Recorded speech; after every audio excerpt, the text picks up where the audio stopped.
नमस्कार मंडळी, दीप सोम किचनमध्ये तुम्हाला सगळ्यांचं पुन्हा एकदा स्वागत आहे।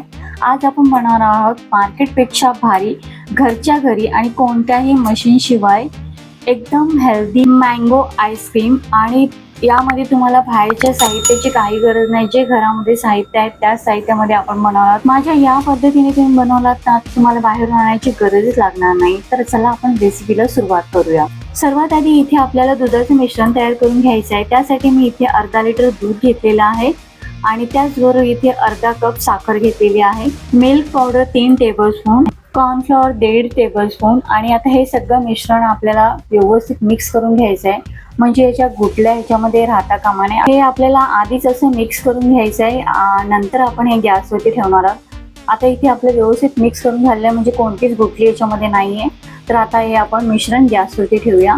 गॅसचं फ्लेम आपल्याला मध्यम आचेवरती ठेवायचा आहे। कंटिन्यू चम्मचने हलवत राहायचं आहे। त्यानंतर उकळी आली का याच्यामध्ये गरम दुधामध्ये केसर टाकून ठेवलेला 5 टेबलस्पून एवढा दूध घेतलेला आणि केसर टाकून ठेवलेला साईडला अर्धा तास। आणि मग ते मिश्रण याच्यामध्ये टाकून हलवत राहायचंय कंटिन्यू, जोपर्यंत हे घट्ट होत नाही अशा पद्धतीने, तोपर्यंत आपल्याला हे चम्मचने फिरवत राहायचं आहे। आणि त्यानंतर याच्यामध्ये थोडं घट्ट होत आलं की मग इलायची पावडर अर्धा टेबलस्पून टाकून घेऊ। आता हे चम्मचने मिक्स करून घेऊया आणि एकदम घट्ट झालं की आपल्याला गॅसची फ्लेम बंद करायची आहे।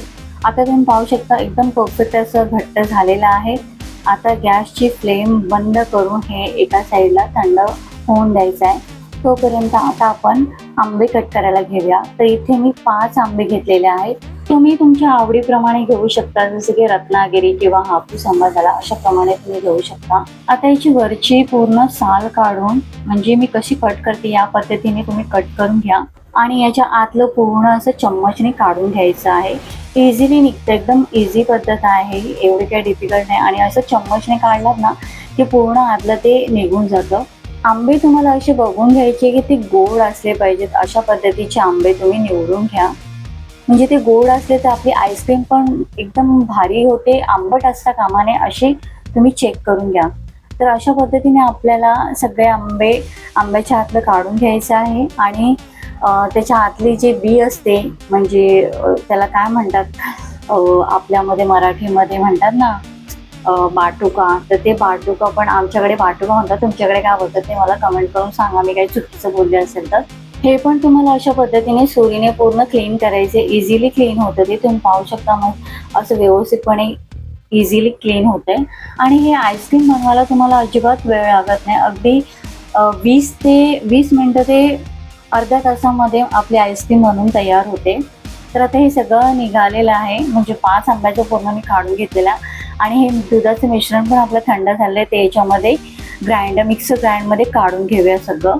आणि हे आपल्याला ग्राइंड करून घ्यायचं आहे। याच्यामध्ये मी ना घरची क्रीम बनवलेली, ती क्रीम याच्यामध्ये 1 टेबलस्पून टाकते, म्हणजे दुधावरची साई काढून ठेवलेली तीच क्रीम आहे, ती याच्यामध्ये मिक्स केली आहे 1 टेबलस्पून। आणि आता हे ग्राइंड करून असं आपल्याला एका भांड्यात, जर तुमच्याकडे प्लास्टिकचं भांडं असलं तर खूपच चांगलं आहे, कारण का ते जेव्हा आपण स्कूप करतो ना तेव्हा हे काचेमध्ये व्यवस्थित स्कूप नाही होत। तर तुमच्याकडे प्लास्टिकचं भांडं असलं ना, मुलांचा टिफिनचा डब्बा किंवा कसलं काय, तर ते भांडं घ्या, खूपच चांगलं असतं ते, स्कूपने करताना ते इझिली निघतं। आता हे मिश्रण मी काचेचे भांडे ट्रान्सफर केलं। मग माझ्याकडे थोडासा आंबा होता, तो मी त्याचे छोटे छोटे आंब्याचे सायसेस वरून असे डेकोरेट केलेत आणि थोडंसं केसर, थोडेसे पिस्ताचे कटिंग करून तुकडे टाकलेले आहेत। आणि आता हे आपल्याला 8 ते 10 तास फ्रीझरमध्ये ठेवायचं आहे। त्याच्यावरती बटर पेपर ठेवायचं आहे, म्हणजे तो आईस्क्रीम आपला व्यवस्थित सेट होतो। हे पहा, आपलं क्रीमी मँगो आईस्क्रीम तयार आहे। ना इथे आपण कंडेन्स मिल्कचा यूज केला, ना आपण बाहेरची क्रीम यूज केली, तरीही किती छान टेक्स्चर आलेलं आहे। मी तुम्हाला जवळून दाखवले, आता स्कूपने तुम्हाला काढून दाखवते। तुम्ही ही रेसिपी नक्की ट्राय करा आणि तुम्हाला कशी वाटली हे मला कमेंटमध्ये सांगायला विसरू नका। आणि मंडळी, तुम्हाला आवर्जून सांगते, बाहेरून अजिबात आईस्क्रीम आणू नका। असंच व्हिडिओ बघून तुम्ही आईस्क्रीम मुलांना बनवून द्या, कारण बाहेरचं अजिबात खाण्यासारखं काही राहिलेलं नाही। आता इथे मी आईस्क्रीम सर्व केली, तर तुम्ही पाहू शकता आईस्क्रीमचा टेक्स्चर किती मस्त आला आहे। तिथे वरून तुम्ही तुमच्याप्रमाणे डेकोरेशन करू शकता, जसं की पिस्ता वरून टाकून, थोडंसं केसर आणि मी थोडीशी असे गुलाबची पत्ती छोटी छोटी टाकलेली आणि खूप भारी आईस्क्रीम झालेलं. तर तुम्ही पण नक्की ट्राय करा आणि व्हिडिओ आवडला असेल तर लाईक करा, शेअर करा आणि अशाच नवीन रेसिपीसाठी टिप्स अँड किचनला सबस्क्राईब करा.